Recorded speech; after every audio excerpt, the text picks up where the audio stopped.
తాకట్లో ఉన్న బంగారాన్ని విడిపించి ఆ రోజున మార్కెట్ ధర కట్టి మిగిలిన డబ్బును మీకు అందిస్తుంది కొమ్మూరి గోల్డ్.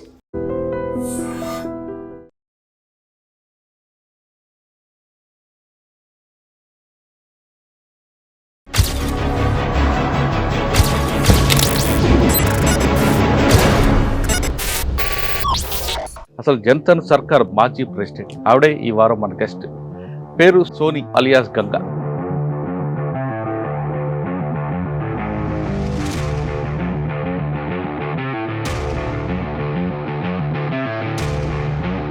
సోని అలియాస్ గంగా ఎందుకు పార్టీ వైపు వెళ్ళారు? పార్టీ వైపు వెళ్ళటానికంటే ఇక్కడ పార్టీ నాకు ఫస్ట్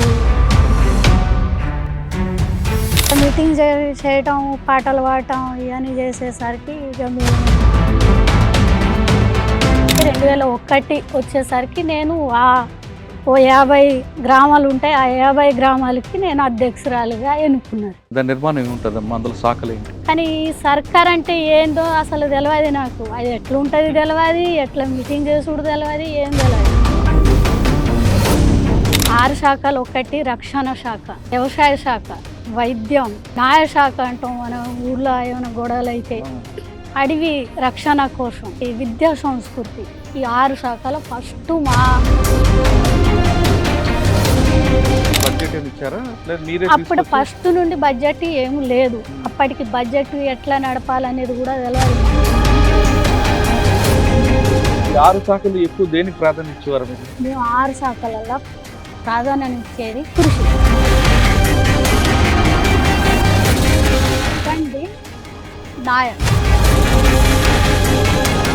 స్టార్టింగ్ అప్పుడు 5 లక్షలతో ప్రారంభమైంది జంతన్ సర్కార్. అది కోట్లాది రూపాయల వరకు ఎలాగెళ్ళింది? జోన్ జంతన సర్కారు 2008లో నిర్మాణం అయింది. రోజుకొకసారి దీని అనుభవాలు, మనం ఈ చెరువు కట్టాలి, ఇక్కడ సిమెంట్ వేయాలి, ఈ అవసరం. ఇదంతా ఆడిటింగ్ ఉంటుందా, లేదు మనమే నమ్మకంగానే జరుగుతుందా? ఒకటే సంవత్సరానికి నేను చెప్తా. 2023లో దక్షిణ బస్తార్ జంతన సర్కార్కి 1,30,00,000 ఇచ్చింది. 1,30,00,000 ఖర్చు చెప్పే కదా. 1,30,00,000 బాగా గుర్తుంటున్న ఒక దాడి చెప్పండి, మీకు ఎలాగ నిర్బంధించి మేము దాడి చేసాం? 14లో అక్కడ పనిచేసే వాళ్ళ మీద దాడి చేసింది.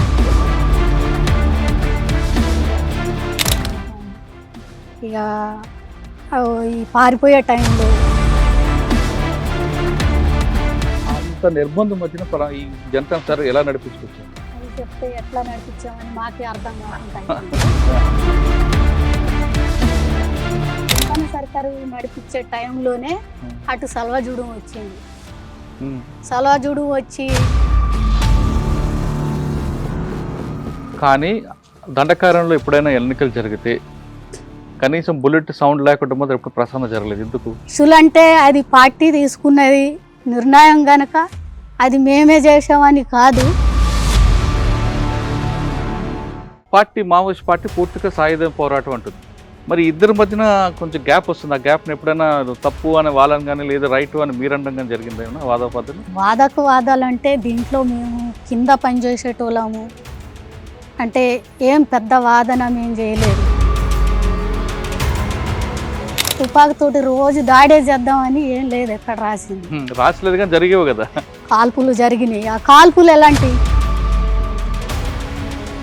ప్రతి దాడి చేసినప్పుడు ఎక్కదాడులు జరిగినాయా, లేకుంటే పోలీస్ క్యాంపులలో పోయి దాడి చేసినాయి ఎన్ని అయ్యి? వాళ్ళు మనుషులే, మనం మనుషులేం కదా. మన మధ్య రక్తపాతాలు ఎందుకు? రక్తపాతాలు చేసిండు మావోయిస్టులే కాదు, ఫస్ట్ సృష్టించింది ప్రభుత్వమే. యుద్ధం అనేది పక్క దేశాలతో వస్తుంది తప్ప మనలో మనకు రాదు కదా. యుద్ధం అనేది రాదు. మేము కావాలని చేసింది లేదు. ఇక్కడికి నేను 2012లో 8 తారీఖున 26వ తారీఖు నాడు మేము మళ్ళీ దక్షిణకి వచ్చేటప్పుడు మా మీద దాడి జరిగింది. అప్పుడు నేను మీరు చెప్పిన పేరులో 2-3 తప్ప మిగతా అందరూ ఆయన అమరులయ్యారు. ఆ వార్త విన్నప్పుడు అనిపించింది? తట్టుకోలేను.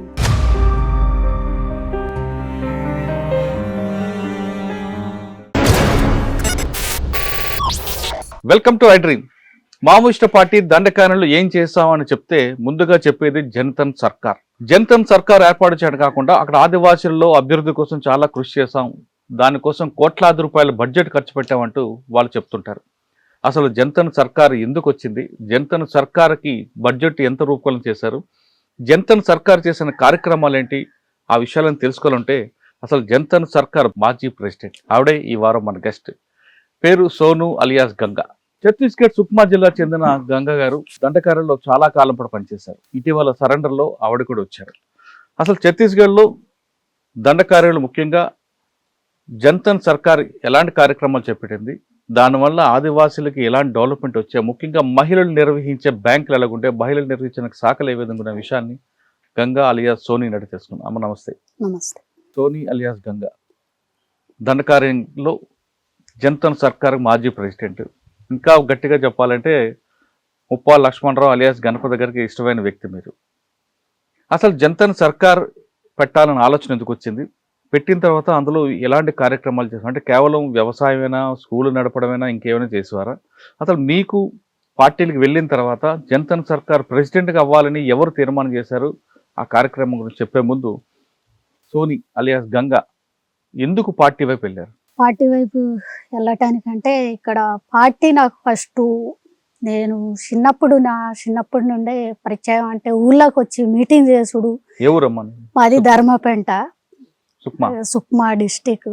ధర్మపెంట మా ఊరు. అక్కడ మీటింగ్ చేయటం, పాటలు పాడటం ఇవన్నీ చేసేసరికి ఇక మేము ఆ దళం వచ్చినప్పుడు మేము పోవటం, అక్కడ పోయి మాట్లాడటం ఇవన్నీ చేసే క్రమంలోనే ఫస్ట్నే జనతన్ సర్కార్లో కాదు, నేను ఫస్ట్ మహిళా సంఘంలోనే సభ్యురాలుగా చేరుకున్నా. అది అంటే పాటలుకి విని వెళ్ళాక ముందు ఇంటికానే ఓ మహిళా సంఘంలో నేను సభ్యురాలిని. అది ఎప్పుడు అంటే 1980 అంటే 99లో నేను ఒక పార్టీ సభ్యురాలుగా, అంటే అక్కడ సంఘం సభ్యురాలుగా నేను ఎన్నికైనా మా ఊర్లో. అప్పుడు నాన్నగారు ఏం చేసేవారు? అమ్మగారు నాన్నగారు మొత్తం వ్యవసాయమే, వాళ్ళకి ఏమి వేరే ఇంకా వాళ్ళు ఎప్పుడు మీకు అడ్డుకోలేదు వెళ్ళొద్దు అని? అవి ఉంటాయి అడ్డుకోవాలని. అయితే ప్రస్తుతం మాకు అమ్మలేదు, నాన్న ఉన్నాడు గనక ఇంట్లో పనిచేసేది, నేనే పెద్దదాని గనక నువ్వు ఉండాలనేది, అడ్డుకునేది, ఇక అన్ని చేసేది. కానీ నేను ఎట్లయినా పోవాలి, చెయ్యాలి, చూడాలనేది నాకు ఎక్కువ ఉండేది. ఇట్లా దళం వచ్చినప్పుడల్లా పాటలంటే ఇక అప్పుడు అక్కడ మహిళల కోసం రాసిన పాట, ఎవరు రాసింది ఎవరు తెలియదు కానీ మొత్తానికైతే మడకం గోపన్న రాసిండని చెప్పేటోళ్ళు. అక్కడ భాషలలో ఉంది. ఒక 2 ముక్కలే, ఒకటో ఎట్లా గుర్తుంది అది. అంటే ఆ భాషలో నువ్వు బెచ్చర శోభా మతికే, నిమ్ము బెස්සర పాడే మతికే, నిమ్ము బెස්සర పాడే కితికే, నిమ్ము బెచ్చర శోభా మతికే, నీకి నూడోరేయేలో మంగ్లీయేలో, నీకి నూడోరేయేలో మంగ్లీయేలో అని ఇట్లా పాడేది. అంటే నువ్వు ఎంత చదువుకున్నా, నువ్వు ఎంత మంచిగున్నా కూడా ఈ సమాజం నిన్ను చూడది అని ఆ పాటలో ఇంకా చాలా అర్థాలు ఉన్నాయి వాటిలో. అట్లా అవి వినే టైంలో అవన్నీ వినేసరికి ఇక్కడ మాకు కనపడేది ఊర్లో పిల్లలంటే ఎట్లా చూసుడు, మహిళల్ని ఎట్లా చూస్తున్నారు అనేది ఈ పాఠాలు ఇటు చూస్తే ఇక్కడ కనపడేది అన్నట్టు. ఇవన్నీ మరి పార్టీ చెప్పేది మంచిదే కదా అని. ఇంకొకటి ఏంటి, మేము పుట్టి పెరిగే క్రమంలోనే అప్పటికి బలవంతంగా పెళ్ళిళ్ళు చేసేదన్నది ఎక్కువ ఉండేది అన్నట్టు. అట్లా మా ఊర్లో కూడా, మా ఇంట్లో కూడా, మా ఊరోళ్ళు కూడా మా నాన్నని తిట్టేది, నీ బిడ్డ అంత పెద్దదైంది, నువ్వెందుకు పెళ్లి చేయట్లేదు అని. అయితే అది నా ఇష్టం, ఇంకొకళ్ళు ఎందుకు చెప్పాలి, ఇద్దరికి ఇష్టం ఉంటేనే పెళ్లి చేయాలని పార్టీ చెప్తుంది కదా, ఇదే కరెక్ట్. అయితే దీన్ని వ్యతిరేకించాలి. ఇటువైపు పోతేనే మాకు ఇక్కడ నిలబడటానికి, మేము మాట్లాడటానికి, ముందుకు పోవటానికి ఏదైనా ఒక మార్గం దొరుకుతుంది అనే దాంట్లో నేను ఇంకా ఊరోళ్ళు ఎంత చెప్పినా ఏం చెప్పినా ఎవ్వరు చెప్పేది కూడా నేను పట్టించుకునేటోని కాదు. దళం వచ్చిందంటే ఇక నా పక్కలున్న పిల్లల్ని అందరినీ జమ చేసి నీళ్ళు పట్టుకోపోవటం, అన్నం పట్టుకోపోవటం మొదలైంది. ఇట్లా ఇక నేను ప్రతిసారి దళం డేరకపోవటంతో నన్ను ఆ సంఘంలో చేర్పిండ్లు. అట్లా 2000 సంవత్సరం వచ్చేసరికి 2001 వచ్చేసరికి నేను ఓ 50 గ్రామాలు ఉంటాయి, ఆ 50 గ్రామాలకి నేను అధ్యక్షురాలుగా ఎన్నుకున్నారు 2 సంవత్సరాలు. అప్పుడు వయసు ఎంత మీది? నాది అప్పుడు 18-19 ఎక్కువేం కాదు, 18-19 ఉండొచ్చు, 17 నుండి అట్లా. ఇక అప్పుడు నేను ఆ ఊర్లో మహిళల మీద తాగి వచ్చి ఇక పురుషులు వీళ్ళు కొట్టడం, వాళ్ళ భర్తలు కొట్టడం, మహిళల్ని తిట్టడం రకరకాలు ఉండేది. అట్లాంటి దగ్గర అప్పటికి అవి ఎట్లా పరిష్కరించాలనేది తెలియదు, కానీ కాకపోతే పార్టీ చెప్పింది ఇట్లా చేయాలనే దాన్ని బట్టి నువ్వెందుకు కొట్టావు, ఏమైంది అని ప్రశ్నించేది, వాళ్ళతోటి మాట్లాడేది, ఇట్లా చేసేది. అట్లా మహిళలంతా ఇక నేనంటే వాళ్ళకి ఓ ప్రేమ, ఏదైనా అక్కడ పోతే పరిష్కారం అవుతుంది. మా ఊర్లో ఏ పురుషుడు కొట్టినా, వాళ్ళ భర్త కొట్టినా, మహిళలు రాత్రులైనా పగలైనా మా ఇంటికి ఉరికొచ్చేది అన్నట్టు. మా ఇంటికి వచ్చిండ్రంటే ఇక అన్నాళ్ళకి కొంచెం ఊరన్నాళ్ళకి భయం వచ్చేది, ఈమె అక్కడికి పోయింది చెప్పింది ఏమవుతుందో, మళ్ళా అందరు అక్కల్ని జమ చేస్తుంది ఈ గంగ, జమ చేస్తే వీళ్ళందరూ అడుగుతారు వీళ్ళ సంఘం ఉందని. అప్పటికి మహిళల్ని కొట్టేదనేది మా ఊర్లో మొత్తం ఆగిపోయింది. ఇట్లా నేను 2003 సెప్టెంబర్ దాకా నేను కేఎంఎస్లలో మహిళా సంఘంలలోనే పనిచేశాను. 2003 సెప్టెంబర్లో ఈ జనతా సర్కార్ అనేది అప్పటికి నాకు తెలియదు. అప్పుడప్పుడు చెప్పేది, ఎప్పుడో ఇక 1996-97 మధ్యలో గ్రామరాజ్య కమిటీలు ఉండని చెప్పారు, కానీ నాకు తెలియదు అది. కానీ మాతో మాట్లాడేటప్పుడు మీటింగ్లప్పుడు ఇట్లాంటి ఆ కమిటీ ఉండే ఊర్లో అని చెప్పేది. నేను ఆ కమిటీలలో అటెండ్ కాలేదు, మాకు తెలియదు, మేము చిన్నోళ్ళం ఆ టైంలో. అయితే 2003 సెప్టెంబర్లో ఫస్ట్ మా ఊర్లో జనతా సర్కార్ అనేది ఓ 4 ఊర్లని కలిపి ఓ 280-90 జనాభా సంఖ్య ఉండే. అప్పుడు చాలా తక్కువ, ఓ 4 ఊర్లు ఉండే, 4-5 ఊర్లు, చిన్న చిన్న గ్రామాలు అన్నట్టు. ఆ సంఖ్యతోటి ఓ 6 శాఖలతోటి జనతా సర్కార్ అని సెప్టెంబర్లో నిర్మాణం చేసిండ్రు అక్కడ మీ ఊర్లోనే. మా ఊర్లోనే. ఎవరు వచ్చారు అప్పుడు? అప్పుడు ఆ రాజేష్ అన్న అని ఒకన్న అక్కడ గొల్లపల్లి కమాండర్గా ఉండే 2003. తర్వాత తార అని అది కూడా వచ్చేసింది, ఇటే తెలంగాణలోనే ఉంది ఆమె డిప్టీ కమాండర్. వాళ్ళు వచ్చి మా ఊర్లో ఓ 4 గ్రామాలని కలిపి ఓ జనతా సర్కారు నిర్మాణం చేసింది. ఓకే, దాని నిర్మాణం ఏముంటుందమ్మా, అందులో శాఖలు ఏంటి? అయితే అక్కడ నిర్మాణం అనేది ఫస్ట్ మాకు ఆ సర్కార్ అంటే ఏందో, ఎట్లా నడపాలో అన్ని సంవత్సరాలు, ఓ 4 సంవత్సరాలు దాకా మహిళా సంఘంలో ఉన్నాం కనుక మహిళల్ని ఎట్లా వాళ్ళ సమస్య ఎట్లా తీసుకోవాలి, ఎట్లా మాట్లాడాలి అనేది అప్పటికి కొంచెం నాకు అవగాహన వచ్చింది. కానీ ఈ సర్కార్ అంటే ఏందో అసలు తెలియదు నాకు, అది ఎట్లుంటుంది తెలియదు, ఎట్లా మీటింగ్ చేసుడు తెలియదు, ఏం తెలియదు. అయితే ఓ 6 శాఖలని చెప్పిండ్రు. 6 శాఖలు. ఒకటి రక్షణ శాఖ, రెండోది ఇక వ్యవసాయ శాఖ, ఇక మూడోది వైద్యం, ఇక 4వది న్యాయశాఖ అంటాం మన ఊర్లో ఏమైనా గొడవలు అయితే, 5వది ఇక అడవి రక్షణ కోసం, 6వది విద్యా సంస్కృతి స్కూల్ కోసం. ఈ 6 శాఖలు ఫస్ట్ మా పంచాయతీ అని చెప్తారు దాన్ని, జనతా సర్కార్లో 5-6 ఊర్లు ఉన్న పంచాయతీ అని చెప్పేటోళ్ళు. గట్లా అది ఈ 6 శాఖలతోటి ఫస్ట్ మా గ్రామంలో అది నిర్మాణం అయింది. దానికి ఫస్ట్ నేను అధ్యక్షుడు. ఓకే, 6 శాఖలకి ఒక్కొక్క శాఖ ఒక్కొక్క ప్రెసిడెంట్ ఉంటారా? 6 శాఖలకి మీరే ప్రెసిడెంట్? అట్లా కాదు, ఒక్కొక్క దానికి ఒక్కొక్కరు ఉంటారు. దాంట్లో ఇప్పుడు 6 శాఖలు ఉన్నాయంటే అధ్యక్షు ఎవరైతే ఉంటారో ప్రెసిడెంట్ ఉండేవాళ్ళు రిలీవ్ ఉంటారు, వాళ్ళకి శాఖ ఉండదు. ఈ 6 శాఖలకు 6 ఉంటారు ప్రెసిడెంట్ తో 7తో ఆ కమిటీ స్టార్ట్ అయింది. స్టార్ట్ అయింది. 7 శాఖలకు 7 కలిపి బడ్జెట్ ఏమి ఇచ్చారా, లేదు మీరే అప్పుడు ఫస్ట్ నుండి బడ్జెట్ ఏమి లేదు. అప్పటికి బడ్జెట్ ఎట్లా నడపాలనేది కూడా తెలియదు మాకు. అసలు బడ్జెట్ అవసరమా అనేది కూడా తెలియదు ఆ టైంలో, 2003. ఏం చేసుడు అనేది కూడా తెలియదు గనక మమ్మల్ని అట్లా పెట్టిళ్ళు. మీటింగ్ ఎట్లా చేసుడు అంటే మాకు ఆ మహిళా సంఘం మీటింగ్ ఉంది గనక మరి ఇది కూడా అట్లనే చేసుడేమో, ఎట్లా చేసుడు అనేది కొంచెం మేము అడిగేటోళ్ళం అన్నట్టు.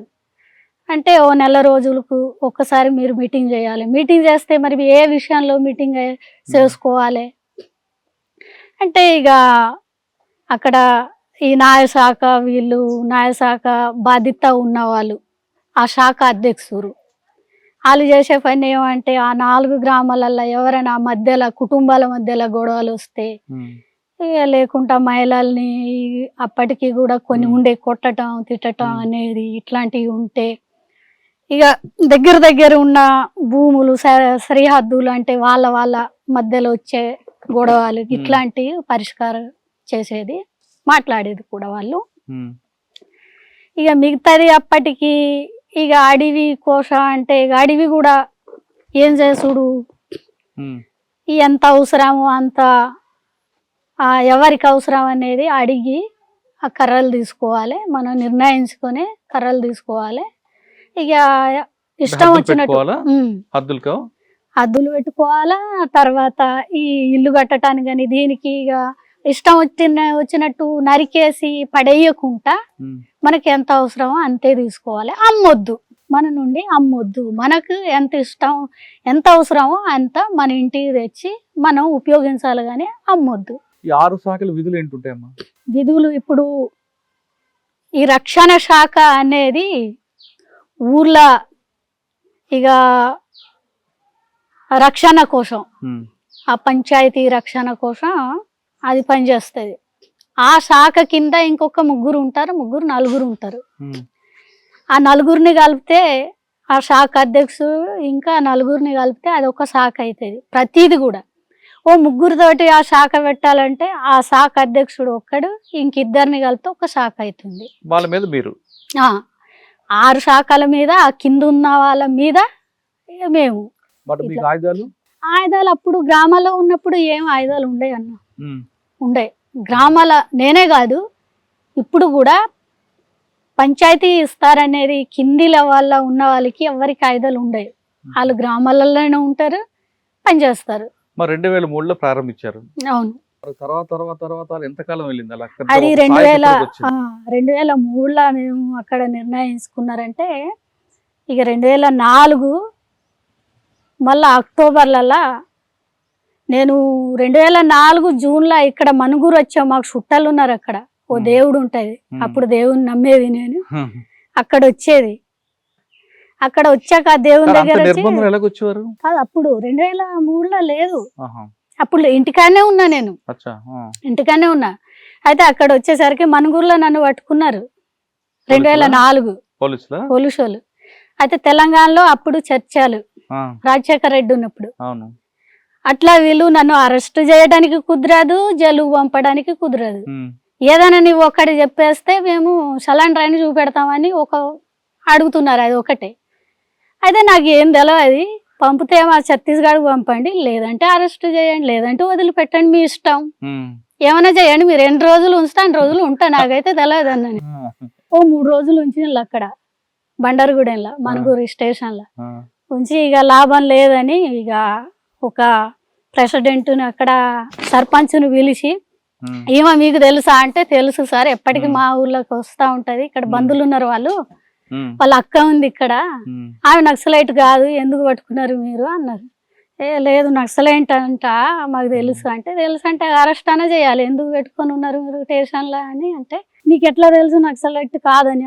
ఆ చిన్న పాప ఉన్నప్పటి నుండి కూడా మాకు తెలుసు అయితే ఆ సర్పంచ్ చెప్పింది. అయితే ఈమె ఒకవేళ నక్సలైట్ అయితే నన్ను మూసేయండి అని నీవు సంతకం చేస్తావా? చేస్తానని ఆయన చేసిండు. ఆయన లేడు. మొన్న మేము పోయినాక ఆయన కలవాలనుకున్నా కానీ చనిపోయిండు ఆయన. అయ్యో. లేడు.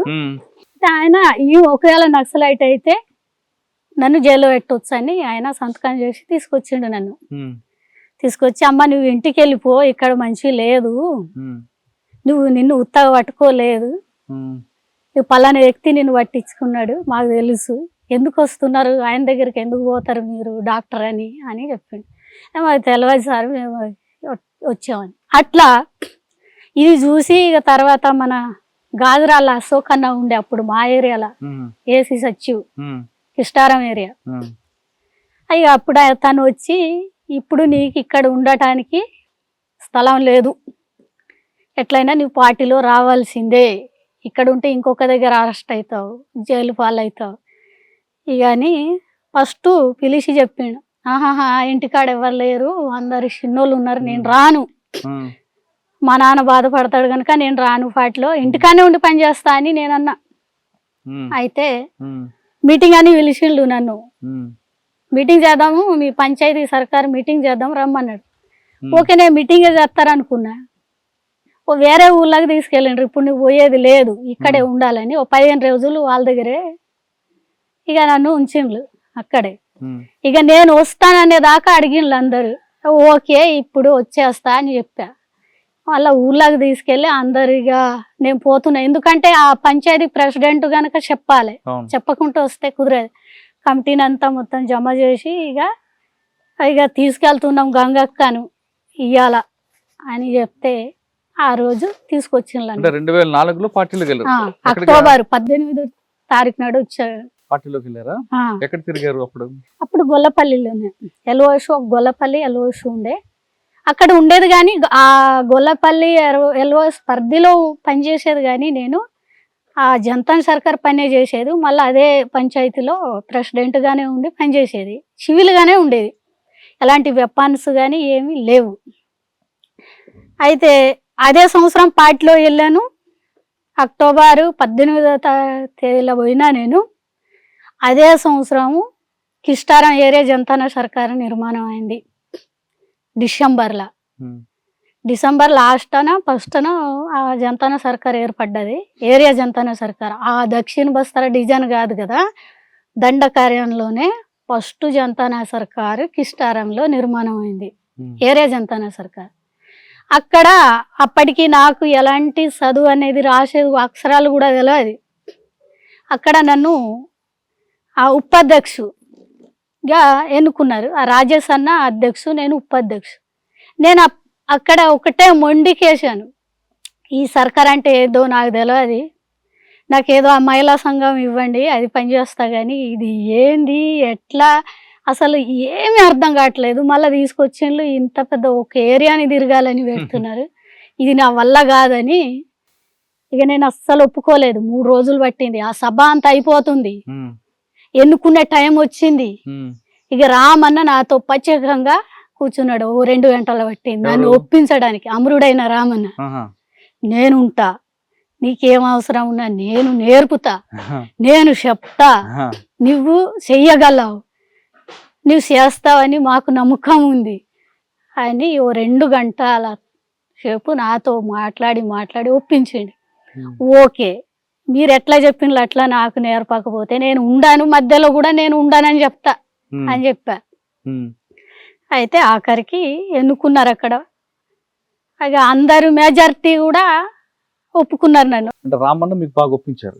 రామన్న ఒప్పించిన తర్వాత ఇంకా అంతే, ఇక ఓటింగ్ ఉంటుంది అక్కడ కూడా.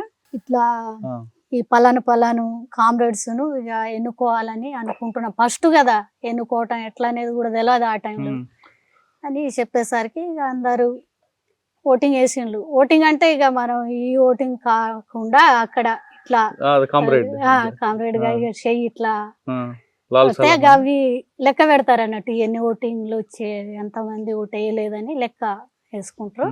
అట్లా ఓటింగ్ వేసిండ్రు, మెజారిటీ అందరూ ఓకే అని ఓటింగ్ వేసిండ్రు. అక్కడ అప్పటికి ఫస్ట్ 300 సంఖ్య వచ్చింది ఎన్నుకోవటానికి, ఆ ఏరియా సర్కార్ ఆ కమిటీని ఎన్నుకోవటానికి. అంటే 300 మంది మెజారిటీతో గెలిచారు. గెలిచిన తర్వాత ఎక్కడ పెట్టారు ఫస్ట్? అప్పుడు అక్కడ కిష్టారంలోనే ఆ ఏరియా సర్కారు ఉప ప్రెసిడెంట్గా నేనున్నా, రాజేష్ అన్న ప్రెసిడెంట్గా ఉన్నాడు. అంటే 6 శాఖలు కూడా అప్పుడే అప్పుడు ఉన్నాయి 6 శాఖలు కూడా ఉన్నాయి అక్కడ. మళ్ళీ ఏరియాలో కూడా ఉన్నాయి అవి 6 శాఖలు. ఏం తీర్మానించారమ్మా మొదటిసారి? అక్కడ మొదటిసారి అప్పటికి నాకు రాసేది ఇది కూడా తెలియదు గనక ఓ 5 లక్షలు ఇచ్చిండ్రు అప్పుడు ఆ ఏరియా ప్రభుత్వాన్ని నడిపించడానికి ఏరియా వ్యాప్తంగా. అయితే అప్పటికి ఆ రాజేష్ అన్న కమాండర్ గనక ఆయనకు కూడా సర్కార్ అంటే ఎట్లా నడిపించాలనేది కూడా తెలియదు, నాకు తెలియదు. అట్లా ఆ 5 లక్షలు ఎట్లా ఇచ్చినాయి అట్లనే ఉన్నాయి. ఓ సంవత్సరం అయిపోయింది, 2005 అయిపోయింది, మొత్తం ఆ సంవత్సరం అయిపోయింది. అయిపోయిన తర్వాత మళ్ళీ ఈ అశోక్ అన్న ఆ సర్కారు మీటింగ్ చేసిండు అన్నట్టు 2005 లాస్ట్ డిసెంబర్లో.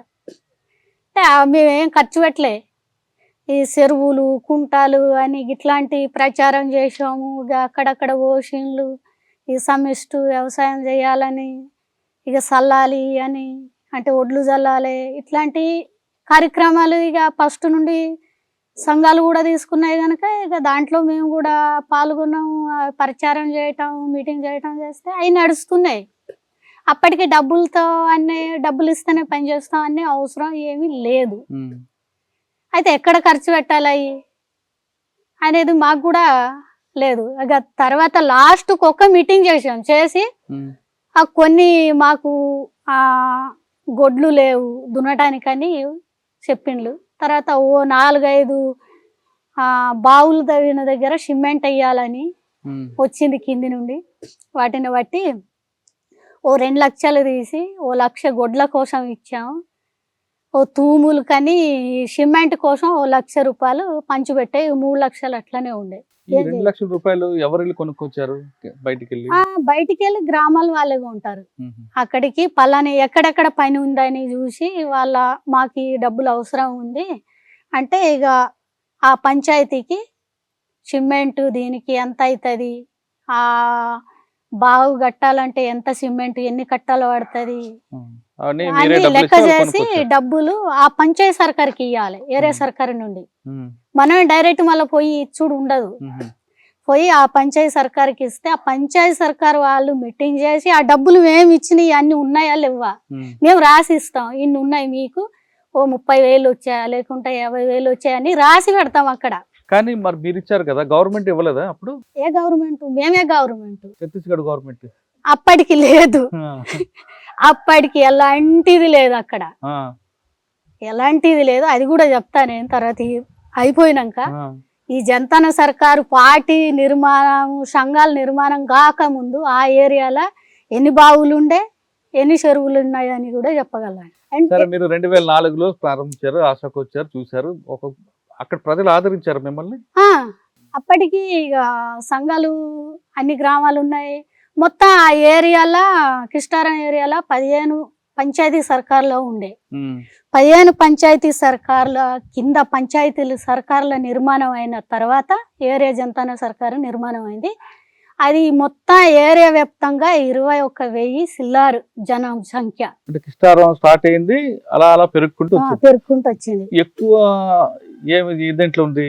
ఎంత మంది వచ్చారు అప్పుడు? 21,000 మంది వచ్చారు. జనాభా సంఖ్య అంత ఉంటది ఏరియా మొత్తంగా.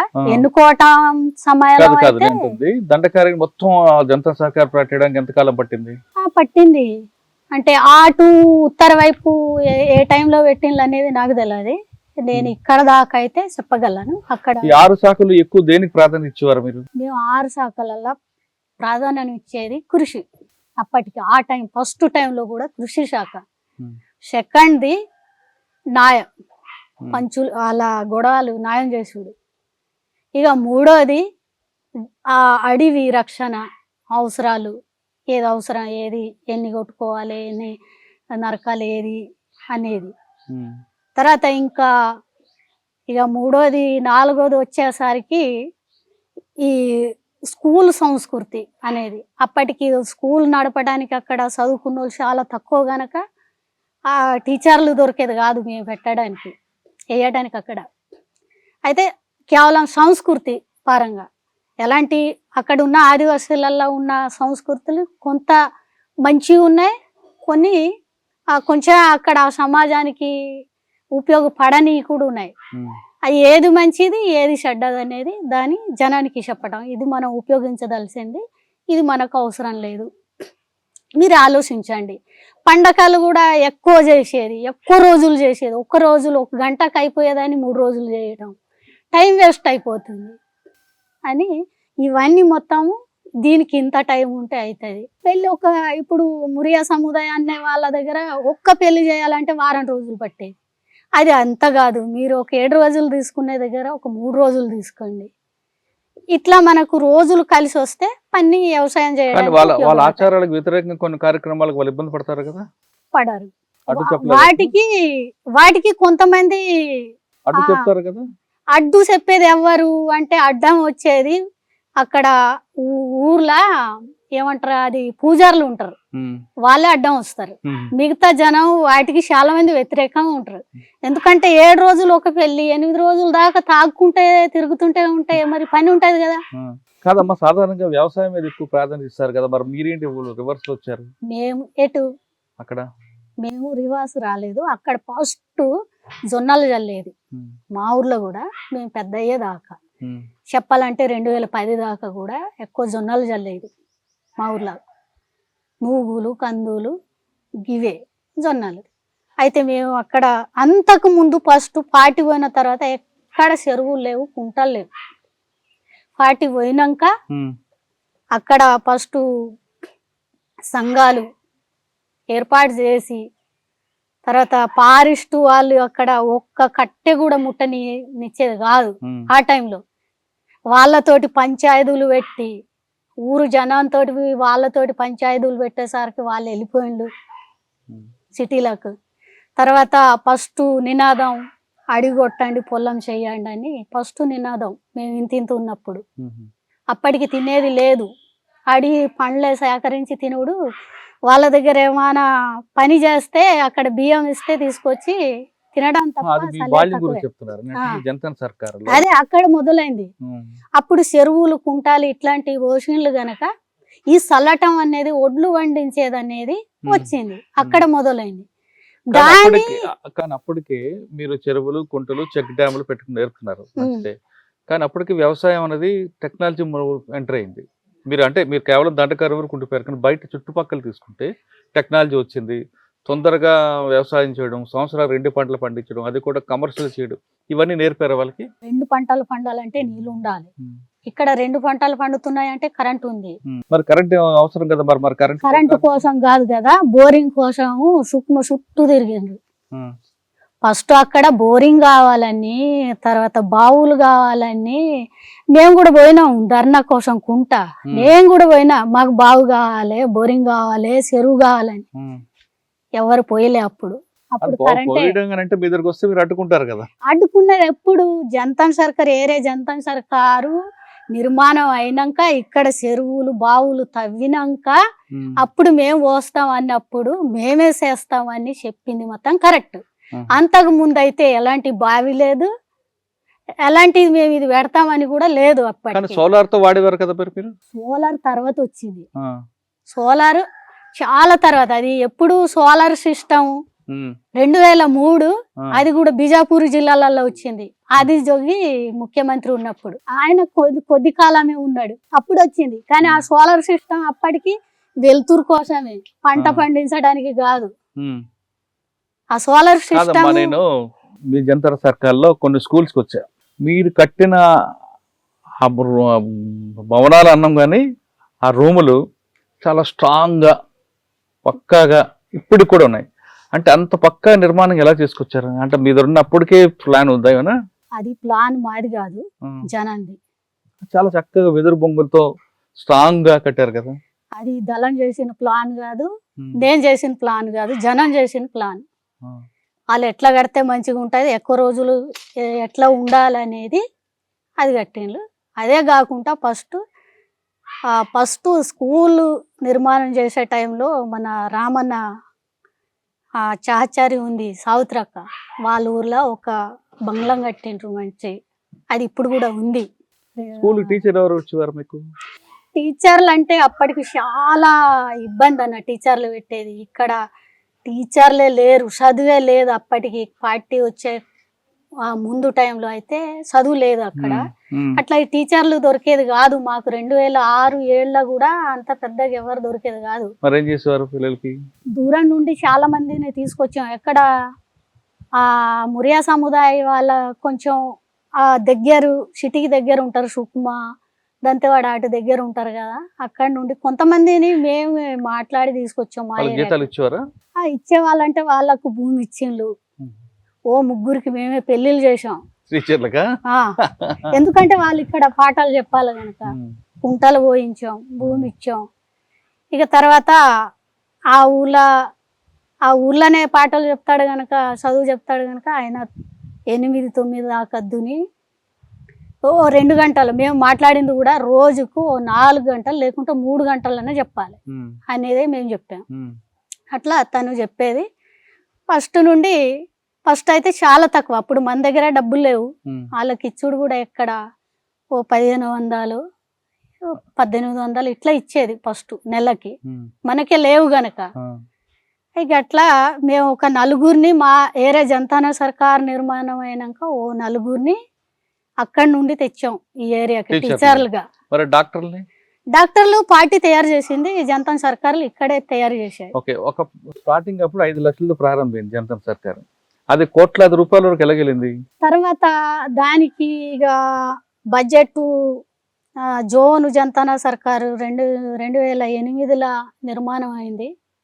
జోను అంటే డీకే వ్యాప్తంగా.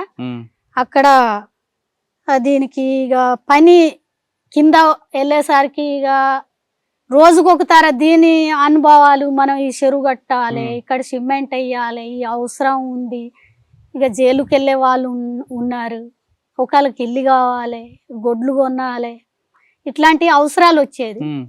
అప్పుడు మేము కూడా పార్టీకి ప్రపోజల్ చేసేది అన్నట్టు, నోట్ చేసి ఈ ఏరియాకి ఇంత అవసరం ఇదంతా మీరే నోట్ చేసి ప్రపోజల్ చేసేది. అది ఓ 4 నెలలకు ముందే చేయాలి, అట్లా చేసేది.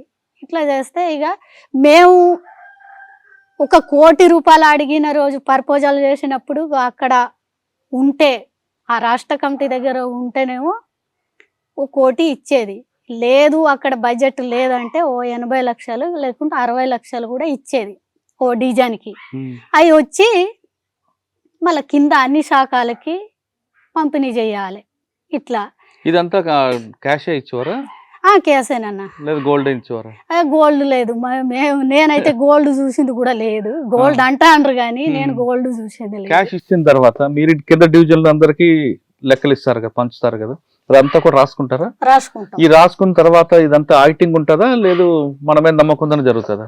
కాదు, మొత్తం అది ఇప్పుడు ఉదాహరణగా మాకు ఒకటే సంవత్సరానికి నేను చెప్తా. 2023లో దక్షిణ బస్తార్ జనతానా సర్కార్కి 1,30,00,000 ఇచ్చిండ్రు. 1 సంవత్సరానికి చెప్తున్నా. మన దేవ్జీ గారు చెప్పిందేమో 2016 జోన్ వ్యాప్తంగా 2 కోట్లు. అప్పుడు ఆయన ఆ మీటింగ్ లో అటెండ్ అయ్యిండు కనుక 2 కోట్లు గుర్తున్నాయి. తర్వాత 2023లో ఎవరు ఇచ్చారు మీకు 1,30,00,000?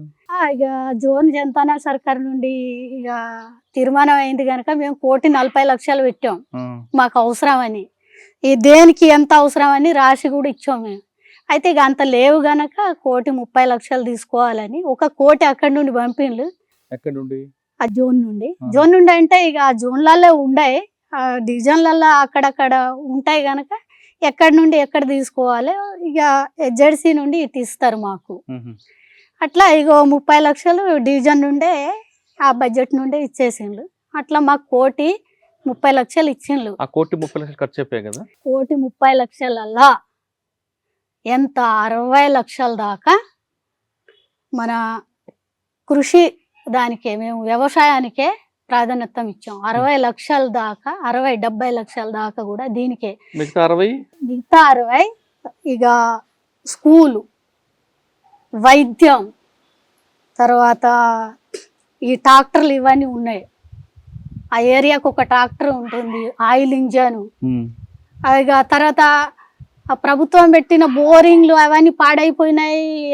ఎన్నో సార్లు చుట్టూ తిరిగిండ్లు అవన్నీ తేవాలని, వాళ్ళు వచ్చుడు లేదు పెట్టుడు లేదు కనుక ఆ రిపేరింగ్ చేయడానికి ఓ 10 లక్షలు డివిజన్ మొత్తం రిపేరింగ్ కోసం, బోరింగ్ రిపేరింగ్, ఆ సిమెంట్ పెట్టడం, ఆ పైపులు తేయడం కోసం 10 లక్షలు ఒక సంవత్సరం కేటాయించాం. అదే సంవత్సరం. ఎందుకంటే ఇదంతా కూడా ఆడిటింగ్ చేస్తారా లేదంటే మనమే ప్రతి సత్తు తీసుకుంటాం అక్కడ. దీని నుండి ఎంత శాతం దేనికి అనేది అవునమ్మా, మీరు రాసిస్తారు అకౌంట్ లో 70 లక్షలు కృషి, 30 లక్షలు, 10 లక్షలు రిపేర్లు, ఇవన్నీ రాస్తారు. అట్లా తీస్తారు కదా. 1,30,00,000కి మీరు ఖర్చులు చూపించాలి, అంతే కదా.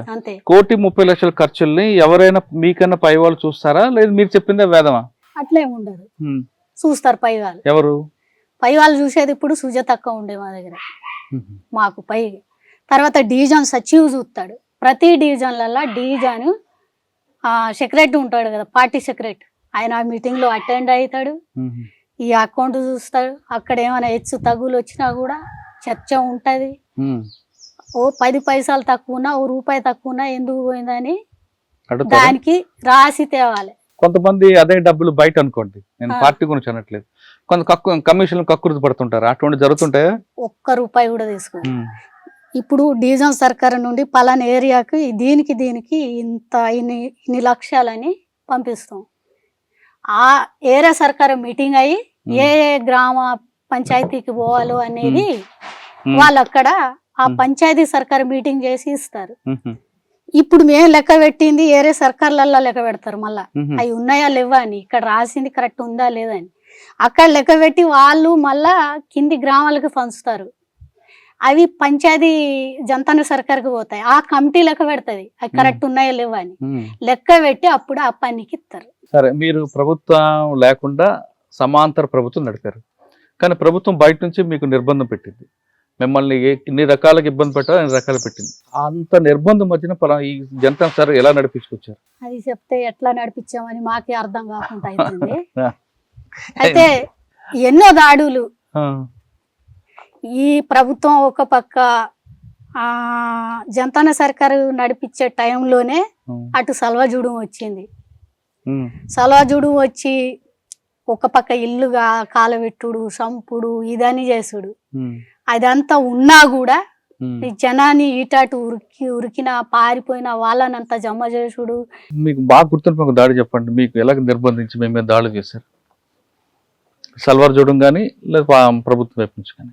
జనతాన సర్కారు మీద దాడి చేసేది అంటే మాకు బాగా గుర్తుండిపోయేది 2016లలో అక్కడ ఈ భూమి సంతాలింగ్ అని పేరు పెట్టి భూమి సమానం చేసే ఓ కార్యక్రమం తీసుకున్నాం, పార్టీ తీసుకున్నది, దాన్ని మేము అమలు చేస్తున్నాం. అప్పుడు అక్కడ భూమి సమానం చేసే టైంలో ఆ బూర్లంక అని ఒక పంచాయతీ, ఒక ఊరు ఉంది.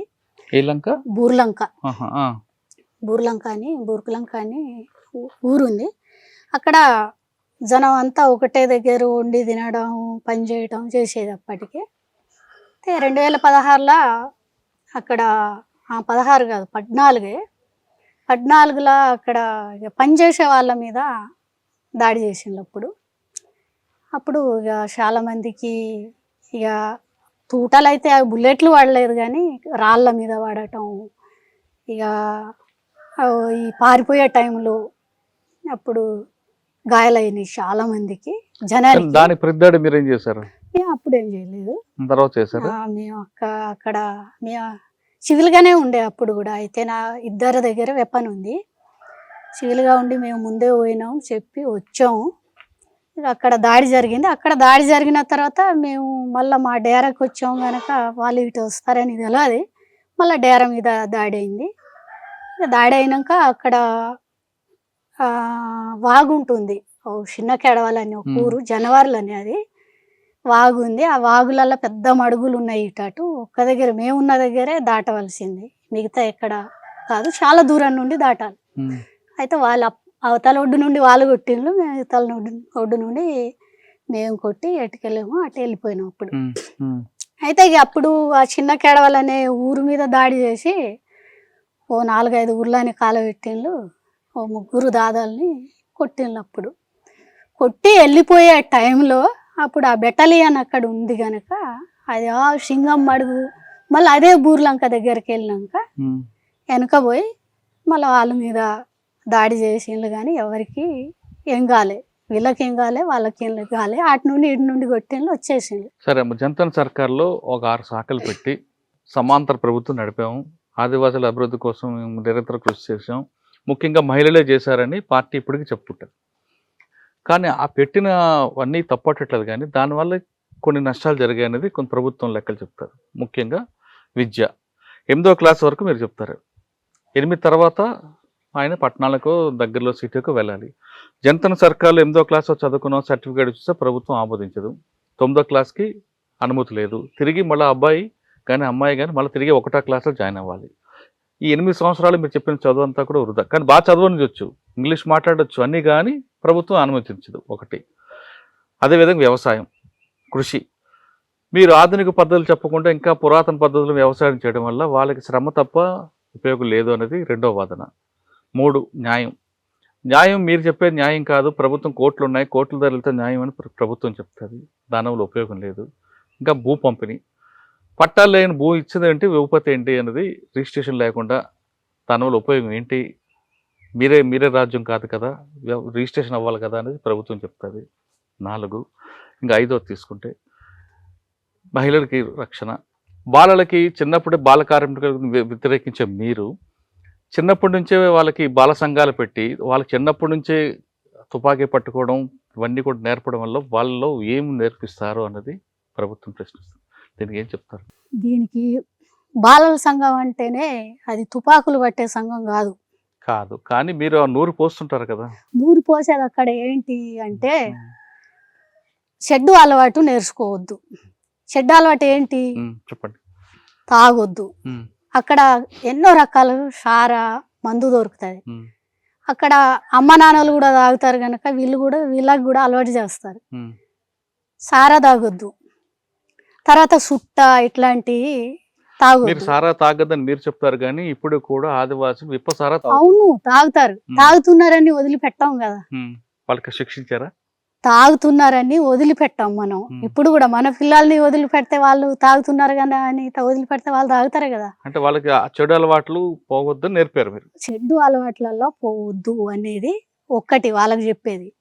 అప్పటికి స్కూల్ లేవు కానీ ఎక్కడన్నా టీచర్ని తెచ్చి అప్పటికే పార్టీ స్కూల్ కావాలని నేర్పారు. కానీ వాళ్ళు ఇంకా పై చదువులు చదవాలంటే మీ చెప్తాను, అది కూడా చెప్తాను నేను ఎట్లా చదివించాము. వాళ్ళు పై చదువులా కూడా ఇప్పుడు కూడా ఇక్కడ చదువుకొని అక్కడ చదివి వాళ్ళు కూడా ఇప్పుడు జాబులు చేస్తున్నారు అనేది కూడా తెలుసు మాకు. అలాంటిది కూడా ఉంది. అది కాదు, ఇప్పుడు బాలల సంఘం గురించే చెప్తున్నాను. మీ దగ్గర చదువుకునే పిల్లలు బయట స్కూల్ కన్నా గవర్నమెంట్ స్కూల్ కన్నా ప్రైవేట్ స్కూల్ కన్నా మంచి విజ్ఞానవంతులే, అందులో ఏ మాత్రం సందేశం లేదు. కానీ మీ సర్టిఫికేట్ బయట పనిచేయదు కదా, అటువంటి ఉపయోగం ఏంటి అని అదే ఆ ఉపయోగం నేను చెప్తా. ఇప్పుడు బాలల సంఘం అయితే వాళ్ళకు గన్నులు ఇచ్చుడో లేకుంటే అక్కడ పోయి కొట్లాడండి అని పోరాడండి అని ఏం ఉండదు. వాళ్ళు ఊర్లో స్కూల్ ఉంటే స్కూల్కి పోవాలి, నేర్చుకోవాలి. షెడ్ అలవాటు కావద్దు, నేర్చుకోవద్దు. అమ్మ నాన్నలు చెప్పిన మాట మనం వినాలి. ఉత్తగా ఎక్కడంటే అటు తిరగొద్దు. ఇవే వాళ్ళకి నేర్పింది. తుపాకు నేర్పింది లేదు, బాణం నేర్పింది లేదు. బాణం అంటే వాళ్ళకి ఫస్ట్ నుండే అలవాటు అమ్మ నాన్నలు నేర్పుతారు. ఇది వాళ్ళది. వాళ్ళకి ఏదో వేరే ఇంకా చెప్పింది అయితే పార్టీ చెప్పింది లేదు. నేను కూడా అట్లాగానే ఎదిగాను. సరే, బయటకు వచ్చాక వాళ్ళ పరిస్థితి ఏంటి? బయటికి 8వ క్లాస్ తర్వాత 10 తర్వాత ఇప్పుడు స్కూల్ దగ్గర వస్తున్నా.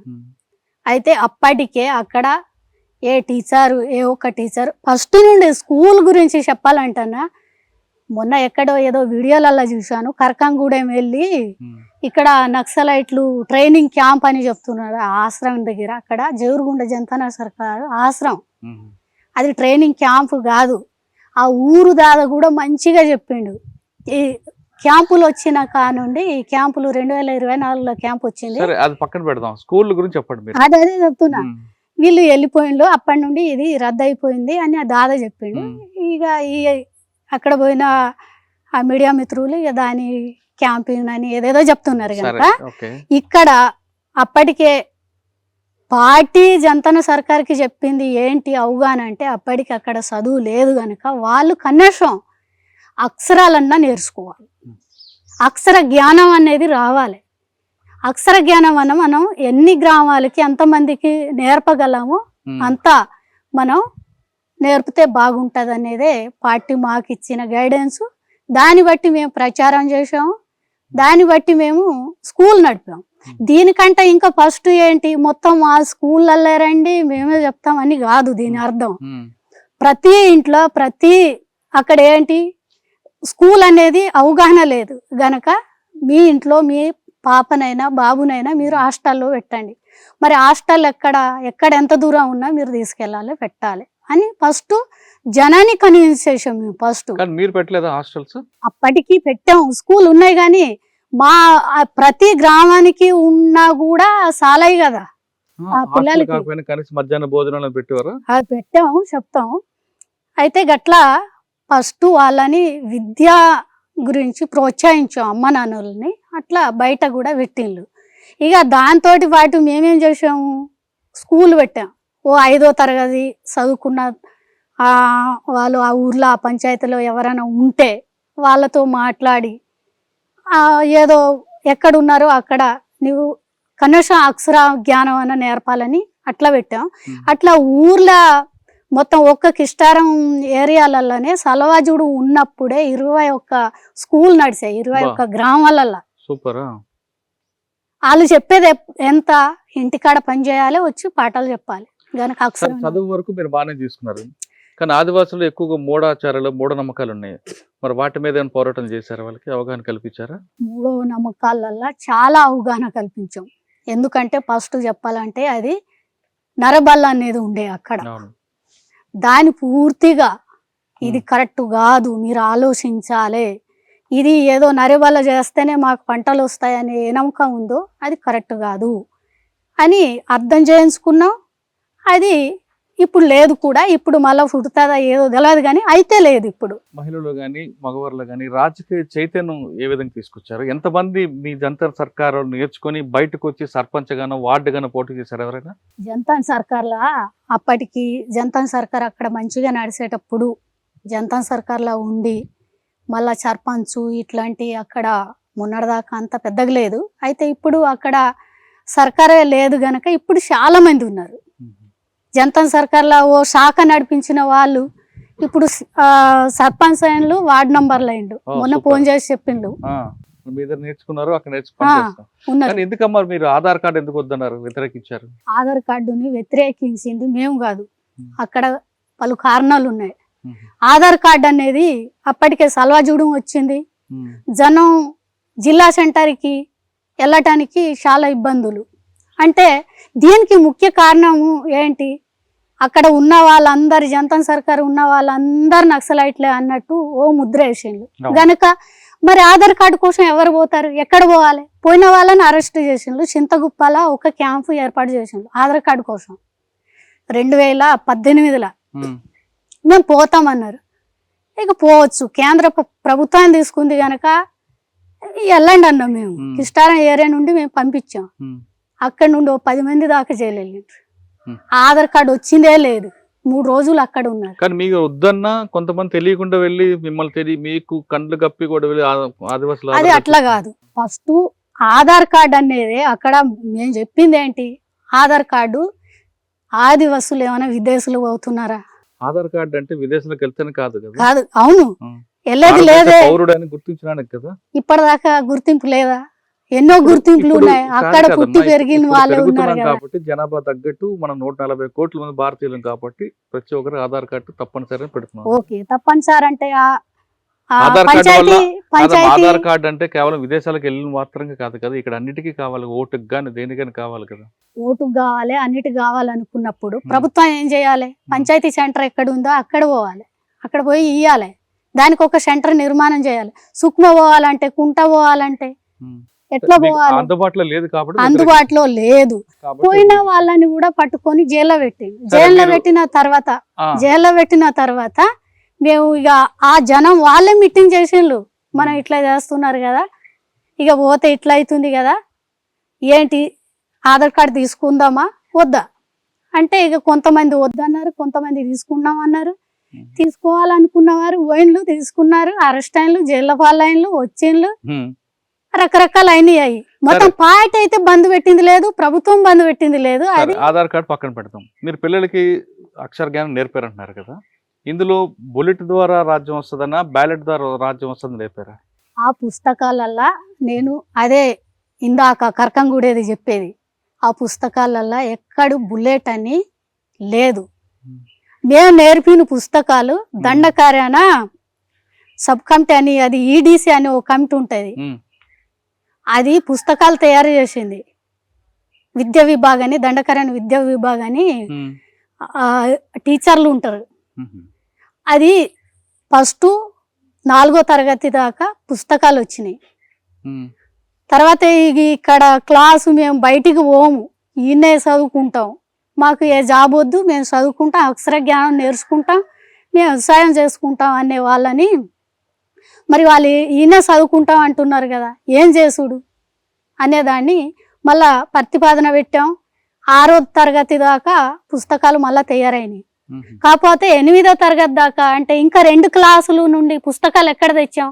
ప్రభుత్వం తెచ్చిన పుస్తకాలు, సిలబసే. దాంట్లో దేవుడు ఇట్లాంటివి ఉంటాయి చూడు, ఆ పాటలు తీసేసి మిగతా పాటలు చెప్పాం. అక్కడ ఏ బుల్లెట్ లేదు, ఏ దాడి చేయండి అని లేదు, ఏం లేదు. మేము కానీ దండకారంలో ఎప్పుడైనా ఎన్నికలు జరిగితే కనీసం బుల్లెట్ సౌండ్ లేకుండా మాత్రం ఎప్పుడు ప్రసాదం జరగలేదు. ఎందుకు? మీరే బాక్సులు ఎత్తుకెళ్ళిపోవడం ఇవన్నీ చేస్తుంటారు. అంటే అది పార్టీ తీసుకున్నది నిర్ణయం గనక అది మేమే చేసామని కాదు. పార్టీ ఈ ఎన్నికల వ్యతిరేకంగా ఇది ప్రోగ్రాం తీసుకోవాలని పార్టీ నిర్ణయం గనక దాన్ని జనతా సర్కార్ కూడా పాటించవలసి వస్తుంది. కానీ జనతా సర్కార్ నిర్ణయాలు కొన్ని ప్రజాస్వామిక బద్ధంగా కనిపిస్తున్నాయి, కొన్ని వ్యతిరేకించవచ్చు, కాదనట్లేదు. పార్టీ మావోయిస్ట్ పార్టీ పూర్తిగా సాయుధ పోరాటం అంటుంది. మరి ఇద్దరి మధ్యన కొంచెం గ్యాప్ వస్తుంది. ఆ గ్యాప్ని ఎప్పుడైనా తప్పు అని వాళ్ళని కానీ లేదా రైట్ అని మీరండం కానీ జరిగిందేమన్నా వాదోపాదాలు? వాదాలు అంటే దీంట్లో మేము కింద పనిచేసేటోళ్ళము, అంటే ఏం పెద్ద వాదన మేము చేయలేదు. పార్టీ మొత్తమే సాయుధ పోరాటం అంటే తుపాకుతోటి రోజు దాడే చేద్దామని ఏం లేదు, ఎక్కడ రాసలేదు కానీ జరిగేవి కదా. అయితే కొన్ని 2016 వరకు దండకారణ్యంలో కాల్పులే జరిగేవి. కాల్పులు జరిగినాయి. ఆ కాల్పులు ఎలాంటి? పోలీసు వాళ్ళు వచ్చి దండకారణ్యం అడవిలో మావోయిస్టులు ఉన్న దగ్గర వచ్చి దాడి చేసేటప్పుడు, ప్రతి దాడి చేసినప్పుడు ఎక్కువ దాడులు జరిగినాయా, లేకుంటే పోలీస్ క్యాంపులలో పోయి దాడి చేసినాయి ఎన్ని అయ్యి లెక్క పెడితే క్యాంపుల్లో కూడా జరిగే. ఇప్పుడు కోరాపుట్ దగ్గర ఉంది, రాయగడ ఉంది, అది చాలా తక్కువ. దాంట్లో 76 మంది ఒక దగ్గర చనిపోతారు. 76 మంది చనిపోయింది ఇక్కడ జౌరుగుండలలోనే. వాళ్ళు ఎక్కడ మనిషి చనిపోయారా లేదా అన్నది ఒకటి. రెండోది దర్బాంగా ఒక ఘాట్ ఉంటుంది, దర్బా ఘాట్, అక్కడ వీసీ శుక్లా వీళ్ళందరూ చనిపోతారు. అదేవిధంగా పార్టీ కూడా విపరీత నష్టాలు జరిగాయి. బసవరాజు లాంటి చనిపోవడం కానీ, బసవరాజు చుట్టూ ఉన్న వాళ్ళు చనిపోవడం కానీ, చాలా మంది ఇప్పుడు మన ఇక్కడున్న ప్లేస్ ఆయన కూడా అందులో చనిపోయారు. ఇవన్నీ మరి నష్టం కదా? నష్టమని ఇక నష్టం కాదని, వాళ్ళు మనుషులే మనం మనుషులం కదా, మన మధ్యన రక్తపాతాలు ఎందుకు? రక్తపాతాలు చేసింది మావోయిస్టులే కాదు, ఫస్ట్ సృష్టించింది ప్రభుత్వమే. సంపటం మొదలు పెట్టింది ప్రభుత్వమే, క్యాంపులు పెట్టింది ప్రభుత్వమే, దాడులు చేసింది ఫస్ట్ ప్రభుత్వం. దానికి మేం చేసింది, మా పార్టీ చేసింది ప్రతి దాడే గనక. యుద్ధం అనేది పక్క దేశాలతో వస్తే తప్ప మనలో మనకు రాదు కదా యుద్ధం అనేది. యుద్ధం అనేది రాదు, మేము కావాలని చేసింది లేదు. సరే, మీ పిల్లలకి మీరు నేర్పిన స్కూల్లో పిల్లలకి భారతదేశానికి శత్రుదేశం ఏమి నేర్పారు? భారతదేశం శత్రు దేశం అని కానీ ఇంకొక భారతదేశానికి శత్రు దేశం ఏ దేశం అని నేర్పారు? మేము అప్పటికే పక్క దేశాలు కూడా ఇవి శత్రు అది మిత్రు అని కాదు. మేము చెప్పింది ఏంటి, ఏ దేశంలో శత్రుత్వం ఉన్నా కూడా మేము చెప్పేది, మేము ఆ పాఠాలల్లో కానీ మా ఆ జనతా సర్కార్ల విధాన కార్యక్రమంలో రాసింది కూడా పక్క దేశాలతోటి మనం కలిసి కట్టుగా చేయాలి. అక్కడ ఏమైనా సమస్య ఉంటే మేము వాటితోటి మనం కానీ పక్క పరిష్కరిస్తామని ఇట్లా దేశాలతో ఉంటుంది కలిసి కానీ పనిచేయాలని చెప్పడం మంచిదే. కానీ పక్క దేశాలు మనం కవ్వించి మన మీద దాడులు చేసి మనల్ని చంపుతున్నప్పుడు మనం ఇంకా కలిసిమెలిసి పనిచేయాలా? మన మీద దాడి చేసింది ఎట్లాంటి దాడి ఏంటి దాన్ని ఇప్పుడు కాశ్మీర్ పరిశీలించి వ్యవహారం వాళ్ళతోటి ఇప్పుడు మోదీ చేసింది కూడా గదే కదా. ఏమన్నా ఇక్కడ వాళ్ళు దాడి చేసిందని వీడు దాడి చేస్తే అక్కడికి సరిపోయిందా? ఉమ్. పోలేదే. మళ్ళెందుకు ఇక్కడక్కడ వాళ్ళు మళ్ళా మేము మళ్ళా మంచిగా ఉండాలి, దాడి బంద్ చేయాలని చేస్తున్నాం కదా. మరి అదే కదా, సరే. అది ముందు చేయక ముందే ఓకే, చేస్తే ఆ దాడి అయిపోయేది గురించి కదా. పక్కన పెడదాం. ఇక వ్యవసాయంలో ఆధునిక పద్ధతులు చాలా వచ్చాయి. కమర్షియల్ పంటలు వచ్చాయి. నీరు 2 పంటలు అంటే నీళ్ళు లేవు. ఉన్న దాంట్లోనే రకరకాల పంటలు వచ్చాయి. అదొకటి మీరే నేర్పారా? నెంబర్ 2, దళారుల వ్యవస్థ. వాళ్ళు పండించిన పంటని అడ్డంగా దోచుకునేది బ్రోకర్లు. వాళ్ళను ఏం మార్పు తీసుకొచ్చారా? అటువంటి దళారులు ఎవరు తరిమి కొట్టారు? అక్కడ చెప్పాలంటే పంటల ముఖ్యంగా వరి జొన్న పండించే దగ్గర ఒడ్లు చల్లాలని చెప్పాం. ఒడ్లు పండించేది వచ్చింది. తర్వాత నాట్లు వేయమని చెప్పాం. ఇప్పుడు నాట్లు వేసి పండించేది కూడా మెజారిటీగా వచ్చేసింది. ఇంకా కొంత అది కూడా మార్పు తెచ్చేది ఉండి దాళ్ళు మొదలైనవి. తర్వాత ఇక్కడ ఒడ్లు కానీ ప్రతి ఒక్కటి రేట్లు మేము అక్కడ చేసేది. ఊర్లో జనం వాళ్ళు కొనే రేటు వేరే, దళారులకి అమ్మే రేటు వేరే. ఇట్లా మేము రేట్లు, మార్కెట్ రేటు, తర్వాత వీళ్ళు దళారు వాళ్ళు ఎంత రేటుకి తీసుకుంటున్నారు, వాళ్ళకి ఎంత లాభం వస్తుంది అనేది కూడా వాళ్ళతోటి కూడా. అంటే దళారులు అంటే పెద్ద దళారులు ఎవరు వెళ్ళేది కాదు. మన తెలంగాణ నుండి కొంత సావుకారు లాంటి వాళ్ళు. ఎందుకంటే జగదల్పూర్ నుంచి కూడా వచ్చేవారు కదా చాలా మంది. లేదు, చాలా తక్కువ. ఇప్పుడు సొసైటీ ఇవన్నీ మరి దళారులకే ఇస్తే ఎట్లా అనేది సొసైటీలో కూడా ఆ ప్రభుత్వం తీసుకోవాలి అనేది కూడా మేము. సరే, మీరు దాదాపు 40 సంవత్సరాలు దండకారణ్యంలో జనతా సర్కార్, అంటే మీరు జనతా సర్కార్ ముందు నుంచి పార్టీ ఉంది, మీది ఒక 20 సంవత్సరాలు అనుకుందాం. ఇంత జరిగిన తర్వాత కూడా 2025లో మరి అంటే దండకారణ్ బాగా బస్తర్లో లోపలికి వెళ్ళి అబూజమండ ప్రాంతంలోకి వెళ్ళి రూపాయి కాయిన్ 10 రూపాయల నోటు చూపిస్తే ఆదివాసికి రూపాయి కాయినే కావాలంటాడు. ఎందుకు రూపాయి కాయిన్ అంటే అన్న అక్కడ అదే మార్పు రావాలి కదా. రూపాయి ఇస్తేనే మేము చేస్తామని కాదు, అక్కడ ఎంతో ఇబ్బందులు చేసిన వాళ్ళని. మరి ఇంత ప్రజల్లో ఆదరణ వచ్చాక క్రమేపీ ఎందుకు తగ్గిపోయింది జనతా సర్కార్ మీద ప్రజలకి నమ్మకం? జనతా సర్కార్ మీద ప్రజలకి నమ్మకం తగ్గిపోయింది అనేది కాదు అక్కడ చెప్పవలసింది. నమ్మకం తగ్గిపోయిందంటే అక్కడ క్యాంపులు లేకుండా నమ్మకం తగ్గిపోయిందంటే ఓకే, దానికి తప్పులు చేయలేదు, తప్పులు లేవు, పని చేసేటప్పుడు ఎన్నో రకాల మంచి చేసేది ఉంటది. ఒక తప్పు చెప్పండి, ఏం చేశారు అంటే ఏం చేశారంటే దానికి నిజంగా మనం అక్కడ తప్పు చేసామంటే 10 మందిని తీసుకెళ్ళి ఒక చెరువు పోయించాలి. ఒకళ్ళ తర్వాత వస్తారు, ఒకళ్ళ కొంతమంది ముందు వస్తారు, కొంతమంది తర్వాత వస్తారు. వాళ్ళ దగ్గర నువ్వు ఇక చేయించే టైంలో నువ్వెందుకు వెనకొచ్చావు అని గట్టిగా చెప్పటం కూడా ఇట్లాంటివి జరిగినాయి. లేదంటే ఎక్కడన్నా తీర్మానం వాళ్ళు గొడవ పడ్డా దగ్గర వాళ్ళని 2 కుటుంబాలని అర్థం చేయించుకుంటా వాళ్ళది నీది తప్పు, ఇది నీది తప్పు, ఇది అని చెప్పే దగ్గర ఒక్కళ్ళని కొట్టడం, ఇట్లాంటి చిన్న చిన్న తప్పులు జరిగినాయి. జరగలేదని నేను చెప్పాను. కానీ ఇక్కడ వచ్చేసరికి జనతా సర్కార్ మీద జనము వాళ్ళ ఏమంటాం అభిప్రాయం కోల్పోయినరు అనేది అది కరెక్ట్ కాదు. కాదమ్మా, నీకు బాగా గుర్తుండిపోయి మంచి సంఘటన చెప్పండి. దేంట్లో ఇప్పుడు కూడా జనతా సర్కారులో ఒక మనసుకు కొన్ని సంఘటన ఉంటాయి కదా, ఒక పంచాయతీలోనో, ఒక వ్యవసాయంలోనో, పిల్లలు చదువు చెప్పడంలోనో, మీకు ఉన్న అన్ని శాఖల్లో మీకు మనసుకి బాగా గుర్తుండిపోయి ఇంకా జీవితాంతం ఆ విషయం చెప్తే అది గుర్తు రావాలి. వ్యవసాయంలో చెప్పాలంటే నాటేసేది మీరు ఇప్పుడు కూడా పోతే ఒక చెరువు ఉంది, కిస్టారా నుండి పోతే దుబ్మార్క్ అని క్యాంపు కూడా ఉంది. నాటేసేది నేర్పాలంటే వాళ్ళ పొలాలల్లా మేము నేర్పాలంటే వాళ్ళు విన్నట్లేదు. ఏం చెయ్యాలి? ఆ చెరువు వెనకాల 4 ఎకరాల పొలం మేము తయారు చేసి అక్కడ నాటేసుడు నేర్పాం మేము. నాటు పోసుడు ఎట్లా, అది పెరిగాక నాటు వేసుడు ఎట్లా, మళ్ళు కట్టుడు ఎట్లా, నీళ్లు పెట్టుడు. పాటలు ఏం పాడలేదు కానీ ఊరోళ్ళని జమ చేసి వాళ్ళ చేతులలో మేము దగ్గరుండి ఇక్కడ నాటేసే వాళ్ళని కొంతమందిని తీసుకెళ్ళి వాళ్ళని జమ చేసి వీళ్ళు నాటేసేటప్పుడు వాళ్ళు చూసి వాళ్ళు వేసుడు మొదలు పెట్టిండ్రు అది అక్కడ. బాగా గుర్తుంది అది బాగా గుర్తుంది. తర్వాత నేను పోయినా కూడా మేము ఎప్పుడు 2024 ఆ ఊరికి పోయిన క్యాంప్ వచ్చే టైంలో రేపు క్యాంప్ వస్తుందంటే ఇవాళ ఆ ఊరికి మీటింగ్ చేశాను, మీ ఊర్లో రేపు 12 గంటల క్యాంప్ వస్తుందంటే బిడ్డ నీవు ఇంత ఇవన్నీ మాకు నేర్పావు, ఎటు పోతావు బిడ్డ అని అడిగిండు. అది ఒకటి మేము వ్యవసాయం డెవలప్మెంట్ చేసే దగ్గర ఇట్లాంటి కార్యక్రమాలు తీసుకున్నాం.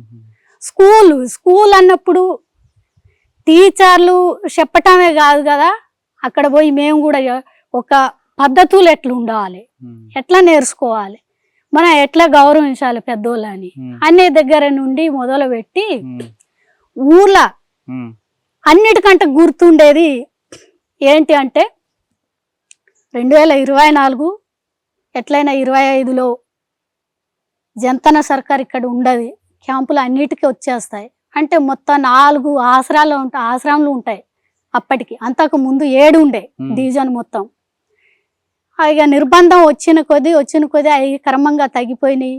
ఇక పిల్లల్ని కూడా మేము ఎక్కువ మందిని పెట్టుకోలేదు, దాడి చేసిన గనక 4 ఉండే 4 ఆశ్రమం పిల్లల్ని ఒకే చోట జమ చేసి వాళ్ళకు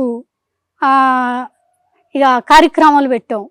లాస్ట్ ఆడుకునే ప్రోగ్రాం అంటే బాలివాలు, వాళ్ళు నాట్యం చేసుడు లాస్ట్ గనక అది చేసేసరికి వాళ్ళు లాస్ట్ వాళ్ళందరూ విడిపోయే టైంలో ఇట్లాగానే ఇన్ని సంవత్సరాలు చేసి ఉంటే బాగుండేదని ఇక వాళ్ళు ఇట్లా పట్టుకొని ఏడవటం, ఇక ఇవన్నీ చేసి లాస్ట్కు ఆ మిఠాయి తిని విడిపోయిన అన్నట్టు. అదొక బాగా మాకు గుర్తుండిపోయేది.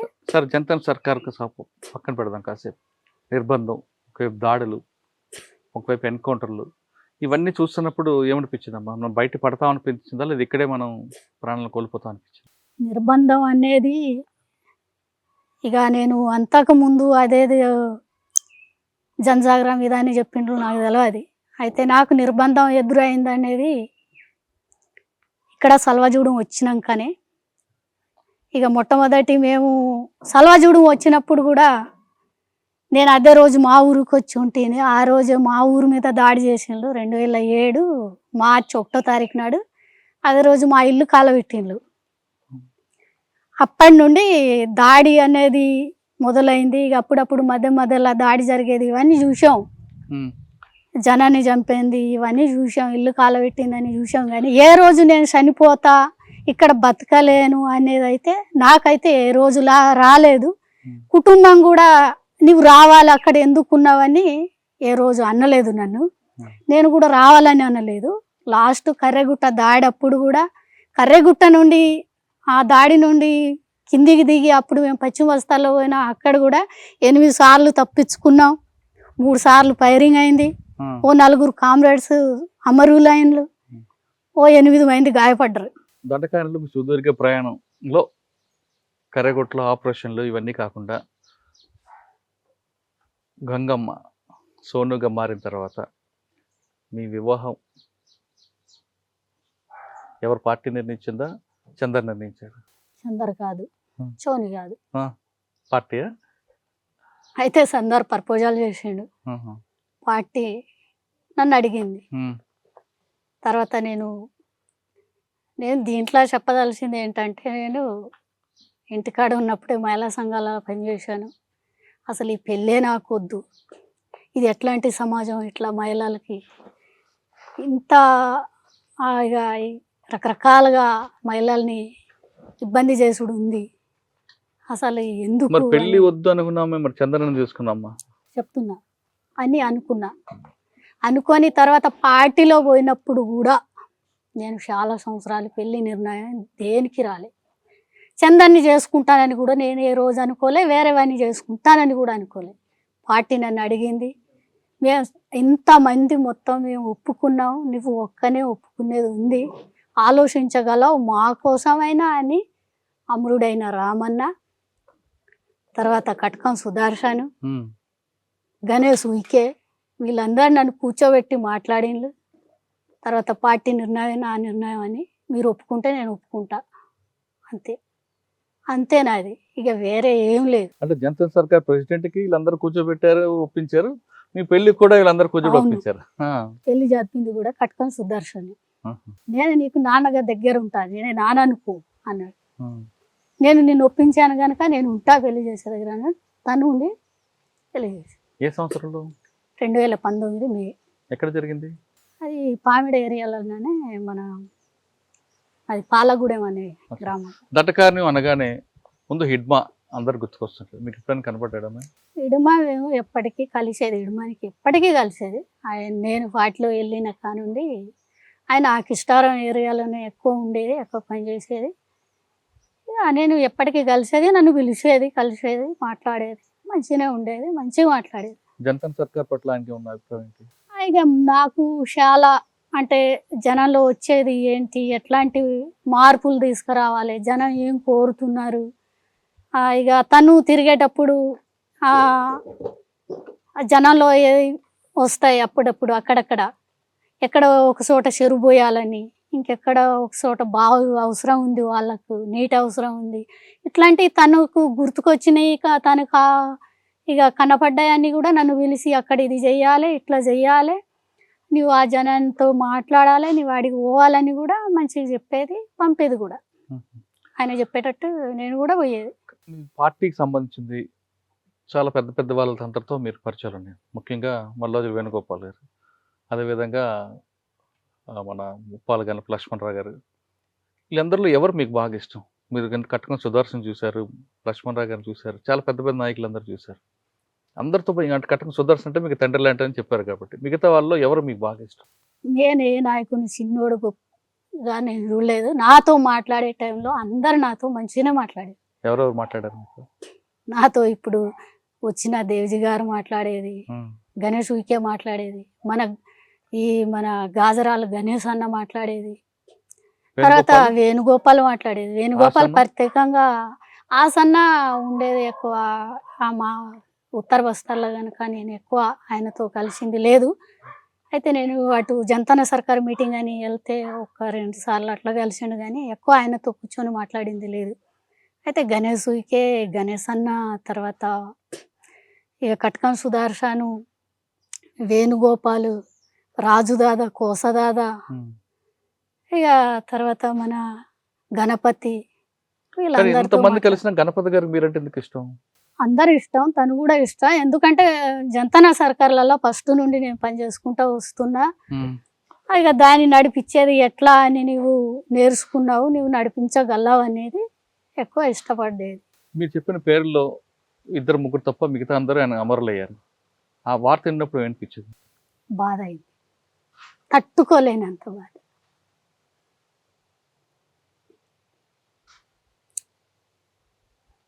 మీకు పెళ్లి చేసిన కట్టుకుని సుదర్శన్ చెప్పినప్పుడు చాలా రోజు బాధపడ్డా.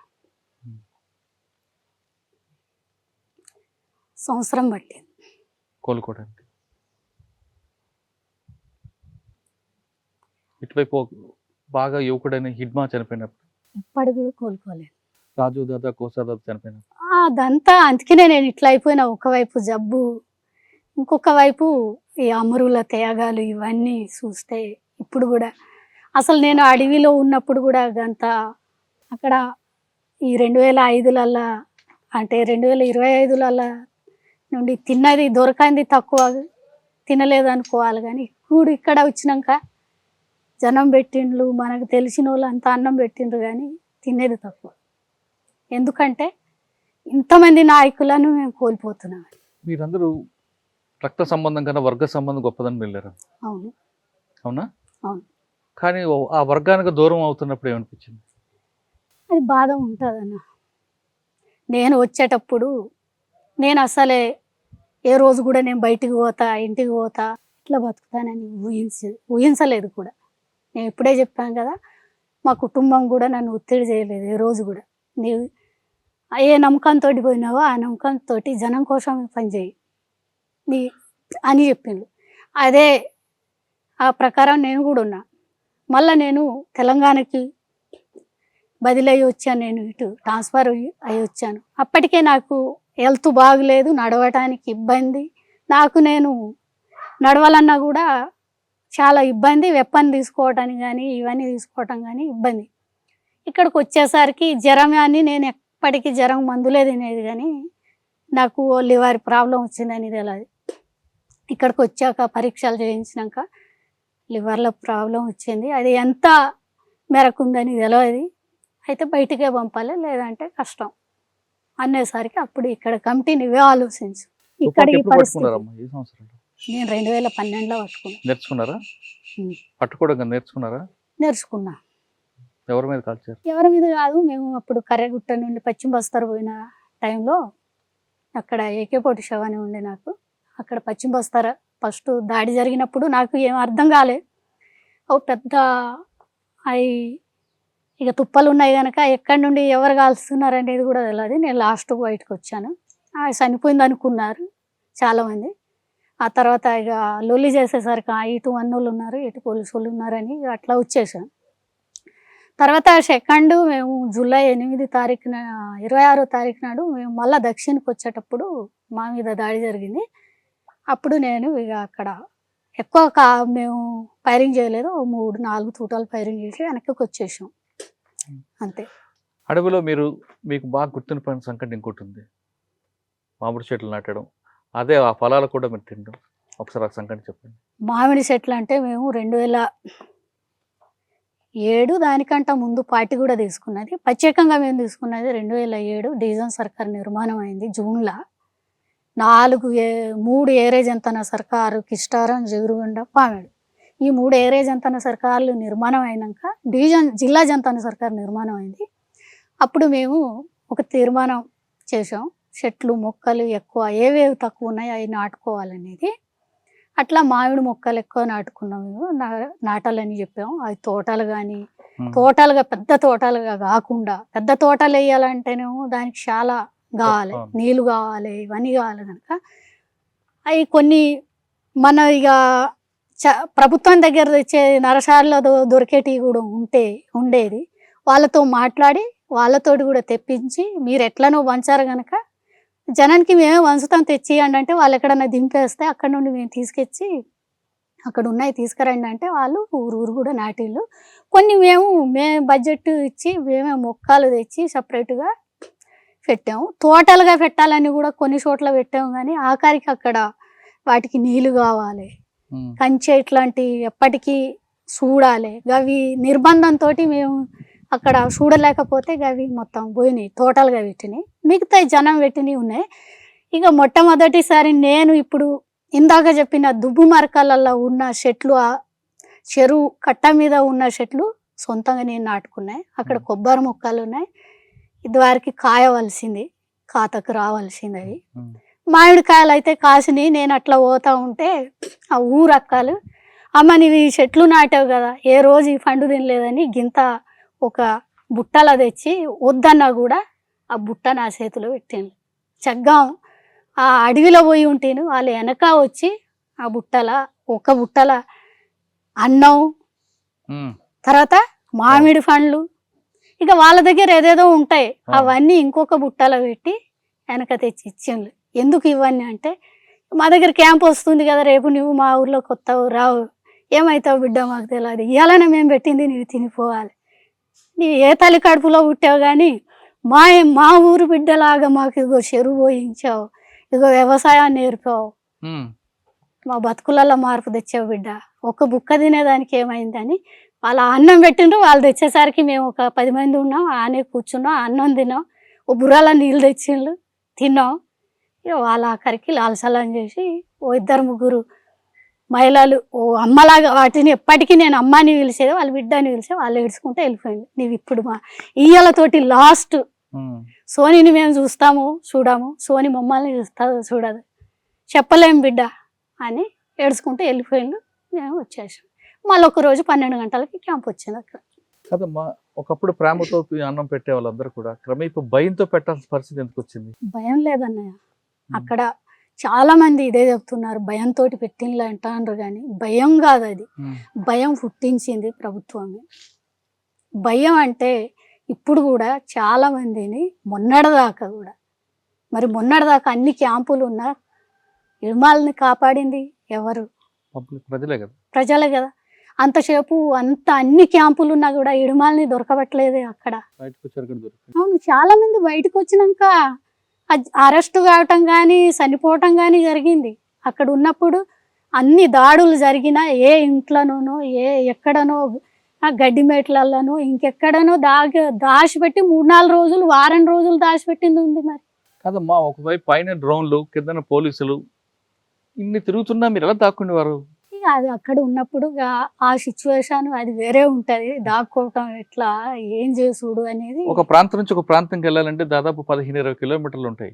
ఎన్ని రోజులు పట్టేదమ్మా? మామూలు 1 కిలోమీటర్ నడడానికే మా కాళ్ళు నొప్పి పెడుతుంటాయి. పోవచ్చు, ఒక రోజు అంత పోతే పోవచ్చు. అది ఎండనా వాననా దాన్ని బట్టి ఉంటది నడక. కష్టపడాలి. దేనికైనా తెగించిపోతున్నాం గనక ఆ నొప్పి అనేది కానీ బాధ అనేది కానీ ఉండదు. ఉన్నా కూడా సాధించగలం. మీరు అనుకున్న లక్ష్యం నెరవేరిందా అసలు? ఏమో నేను చెప్పినా ఇంకొకళ్ళు చెప్పినా ఓ మేరకు జనానికి నా వంతు నేను వాళ్ళకు ఎలాంటి స్వార్థం లేకుండా పనిచేశాననేదే నా ఫీలింగ్. అంటే నేను నా లక్ష్యాన్ని నెరవేర్చాను, నా లక్ష్యం సాధించానని నేను చెప్పట్లేదు, అది పార్టీ కూడా చెప్పదు. మీరు అనుకున్నది కొంత మేరకు సాధించారు మీరు అనుకుంటున్నారు. కానీ మీకు జన్మనిచ్చిన కుటుంబానికి ఏమైనా ఆదుకున్నారా? నేను ఇంతవరకు ఏం ఆదుకోలేదు. అదే ఏరియాలో తిరిగేది కానీ మా కుటుంబాన్ని 2012లో కలిశాను గంతే. అంటే మరి మీకు జన్మనిచ్చిన వాళ్ళకి మీరు రుణం తీర్చుకోరా? తీర్చుకోవాలి. కానీ నేను వచ్చిందే జనం కోసమని. అట్లాంటి నా కుటుంబంలాగా ఎంతోమంది జనం అమ్మాలు నాన్నోళ్ళు ఉన్నారు, బాధపడుతున్నారు. అందులో నా కుటుంబం ఒక భాగం, వాళ్ళు కూడా సభ్యులు అనుకుంటా. ఎందుకు మాకు బయటికి రావాల్సింది? అనారోగ్య సమస్యలా లేదా ఆపరేషన్ కగారు ప్రారంభమైందని? అట్లాంటిది ఏం లేదు. లాస్ట్ చివరి దాకా కూడా నేను ఇప్పుడు ఈ లివారీ సమస్య వచ్చింది, ఇన్ఫెక్షన్ అయిందని డాక్టర్ చెప్పేదాకా కూడా నేను మందులు తిని నాకు అక్కడే నయం అవుతుందేమో, నాకు మందులు తెప్పించండి అని నేను వాదించేదాన్ని.